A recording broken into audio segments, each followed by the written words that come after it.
A lot of Canadians approach their retirement with two very common but very wrong assumptions. First assumption is that the Canada Pension Plan benefits will provide a comfortable retirement income.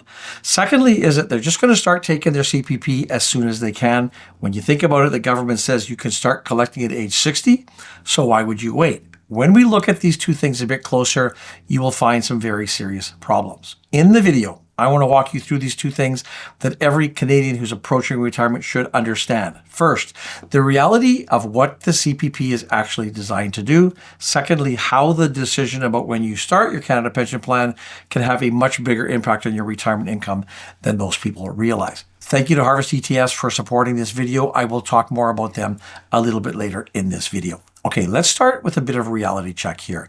One of the biggest misconceptions that you hear about that I see is the belief that government benefits will provide for a comfortable retirement. The Canada Pension Plan, it is a valuable program. Don't get me wrong on that. It does provide reliable income.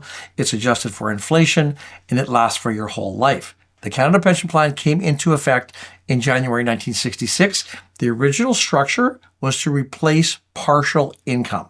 That's the way the program was designed. In other words, it was meant to supplement personal savings and your workplace pensions, but it was never designed to replace them. Now today, even if you qualify for the maximum CPP benefit, which most Canadians don't, around 87% of us don't qualify for that maximum amount, the income is still only one piece of the retirement income puzzle. I'm going to talk more about that in just a minute here. The CPP does help to build a base layer of retirement income, but that's all it is. It is just a base layer. When you compare the payments to the actual cost of living in retirement, the gap is really obvious. You look at things like housing costs, food, travel, healthcare, lifestyle spending. Those don't just disappear when you stop working. For a lot of people, most I would say, maintaining a comfortable retirement lifestyle requires multiple sources of income. Now, typically, those include government programs like the CPP and the Old Age Security Program, personal savings like RRSPs, TFSAs, investment income from non-registered portfolios. Some people are fortunate to have employer pensions. Then you look at things like annuities. Some people downsize their home. Some people even work part-time. And this is where the decision about when to start your CPP becomes critical. I want to be clear on something right up front. The CPP is not a fixed benefit. That's the first thing you have to understand. It depends on your contributions. It depends on when you start, anywhere between age 60 and 70. And there are permanent reductions for early starts, and then there are permanent increases if you decide to delay the take-up on that. Let's look here at what Canadians actually do. So many make a mistake here. Most Canadians take CPP early. Roughly 40% start right at age 60 when they're first eligible. The majority begin taking before 65. Very few wait until age 70, even though that produces the highest lifetime benefit. And this really flies in the face of the research that shows that for a healthy Canadian, delaying to age 70 is often the better choice that you can make. You qualify for a 42% higher base pension if you hold off to then, and that can result in many cases, more than $100,000 in secure lifetime income. So why do so many people take it so early? Well, the math clearly favors waiting, but stats show that Canadians choose those early starts for a lot of different reasons. Now, some of these are practical. The most alarming to me, though, is the lack of awareness. A 2018 government poll highlighted in a 2020 report found that roughly 2/3 of Canadians didn't understand the financial benefits of delaying. That, to me, is alarming. They need to understand the decision that you're making here. Another reason is just an immediate need. Some people actually simply require the cash flow to cover their essential expenses, pay down high interest debt when they go into retirement. Health concerns is something else. Those who have a shorter life expectancy, maybe a family history of illness, prefer that sort of bird in the hand strategy. GIS, Guaranteed Income Supplement. For a lot of low-income seniors, taking CPP early can sometimes be a strategic move that would avoid any clawback. Then there is the investment strategy. A lot of people believe that they can invest the early payments themselves, outperform the government's guaranteed increase.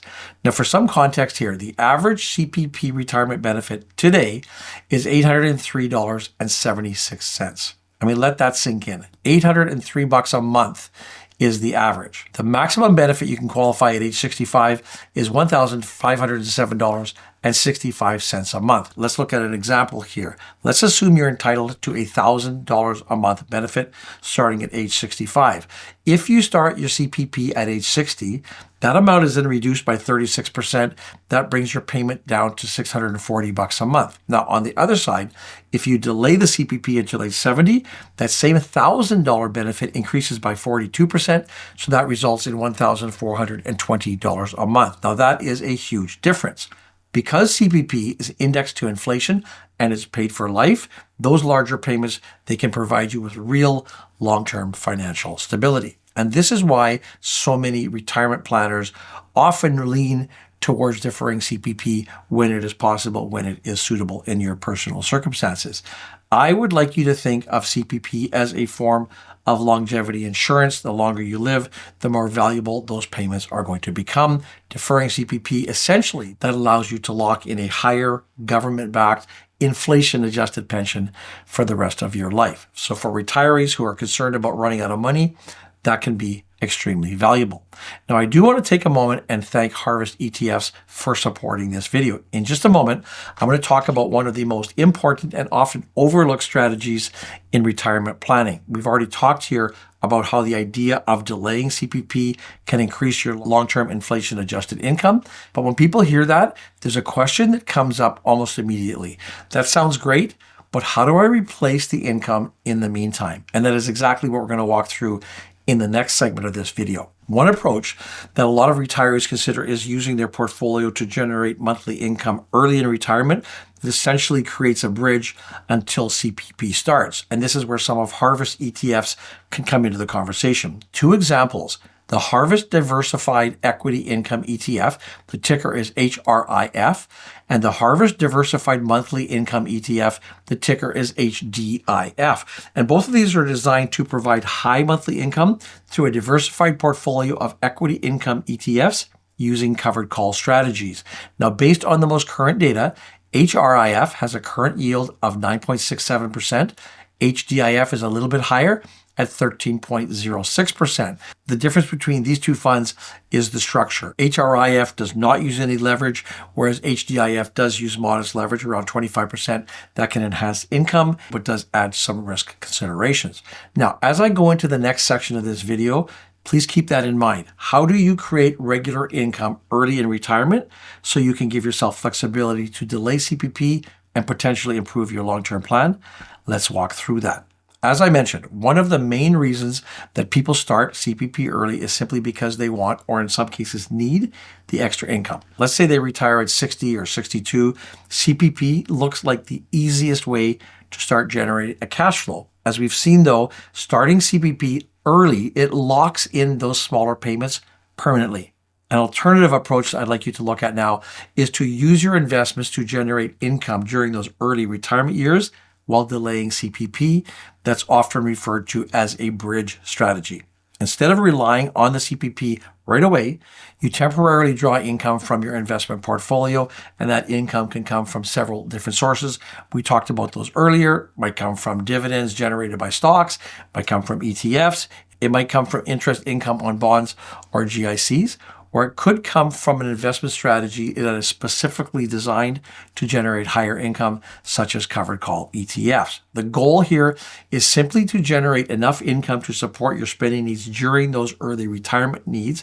Then, when the CPP does eventually start at a later date, those larger payments will replace some of the income that previously came from the portfolio. In effect, you can think of it this way: you're converting a temporary portfolio income into a larger permanent government pension. Now, for a lot of retirees, that trade-off can make sense. It does allow them to increase their guaranteed lifetime income, but they still maintain cash flow that they need in those early years of retirement. The exact strategy, of course, will always depend on an individual's financial situation. The key takeaway, though, is this: you don't have to start taking CPP early just because you need the income. Your investment portfolio can often cover the gap that will allow you to delay CPP take up to a later date. Now, when you step back and look at the big picture, retirement income planning really comes down to a choice. Instead of viewing the CPP as the first income source that's available, it can sometimes be more effective to view it as the last one that you actually turn on. And if you're approaching retirement, it is worth spending some time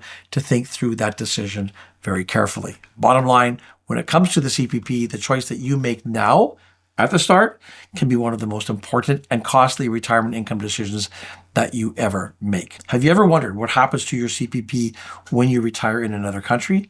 I'll tell you all about it in this video right here. As always, thanks for watching.